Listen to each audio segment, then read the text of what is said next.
Ganjam block अंतर्गत सानरामचंद्रपुर ग्राम panchayat DRD Vamdev high school परिसर में ग्रीन पीस विलेज फाउंडेशन और प्रवासी आरुआ समाज तरफ स्वाधीनतार 78 वर्ष आजादी के अमृत महोत्सव पालन अवसर में गंजाम ब्लॉक स्तरीय पुरस्कार वितरण कार्यक्रम ग्रीन पीस विलेज फाउंडेशन सभापति प्रकाश चंद्र नाहक अध्यक्षतार अनुष्ठित हो जाइछि। मुख्य अतिथि भाव गंजाम ब्लॉक गोष्ठी शिक्षा अधिकारी सुचित्रा पाणिग्राही, सम्मानित अतिथि सहकारी गोष्ठी शिक्षा अधिकारी विजय कुमार बेहरा, उपदेष्टा प्राक्तन प्रधान शिक्षक विजय कुमार विश्वाल, रोहित कुमार साहू, प्रधान शिक्षक बालकृष्ण महाराणा, प्रधान शिक्षयित्री ममता कुमारी मिश्र, वाणिज्यकर द्रव्य सेवा अधिकारी प्रताप कुमार नाहक, अनुष्ठान संपादक देवेंद्र नाहक एवं मुख्य वक्ता उपदेष्टा शिक्षक विघ्नराज दास जोगदे ग्रामांचल दीर्घदिन धरी सामाजिक सांस्कृतिक प्रकृति परिवेश साहित्य और शिक्षा क्रीड़ा स्वास्थ्य क्षेत्र में ग्रीन पीस विलेज फाउंडेशन समस्त कार्यक्रम को भूयश्री प्रशंसा करथिले।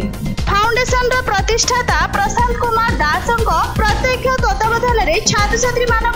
प्रबंध तर्क चित्रांकन साधारण ज्ञान नृत्य एवं संगीत प्रतियोगिता विचारक भाव शिक्षक बसंत कुमार नाहक, सुभाष चंद्र साहू, पवित्र कुमार दास, प्रताप चंद्र नाहक, पंचानन खटुआ, शेषदेव बेहरा, रवि नारायण सेनापति जोग देथिले। एही अवसर में 2023 रु 2024 शिक्षा वर्ष में मैट्रिक परीक्षा रे गंजाम ब्लॉक टॉपर एवं स्कूल टॉपर को मानपत्र उत्तरीय एवं सील प्रदान करा जाई संबोधित कर जाइतला। एथिरे गंजाम ब्लॉक रा प्राय 20 रु ऊर्ध्व स्कूल रे छात्री छात्री माने प्रतियोगिता रे भाग लेथिले। एही कार्यक्रम रे आलोक नाहक, विकास नाहक, प्रगति नाहक, आदेश नाहक, भास्कर नाहक, दिनेश नाहक, श्रीनु नाहक, आदित्य नाहक, कृष्ण नाहक, आशीष नाहक, पृथ्वीराज दास, विद्याधर नाहक सहित ग्रीन पीस विलेज फाउंडेशन समस्त सभ्य कार्यक्रम परिचालन में सहयोग करथिले।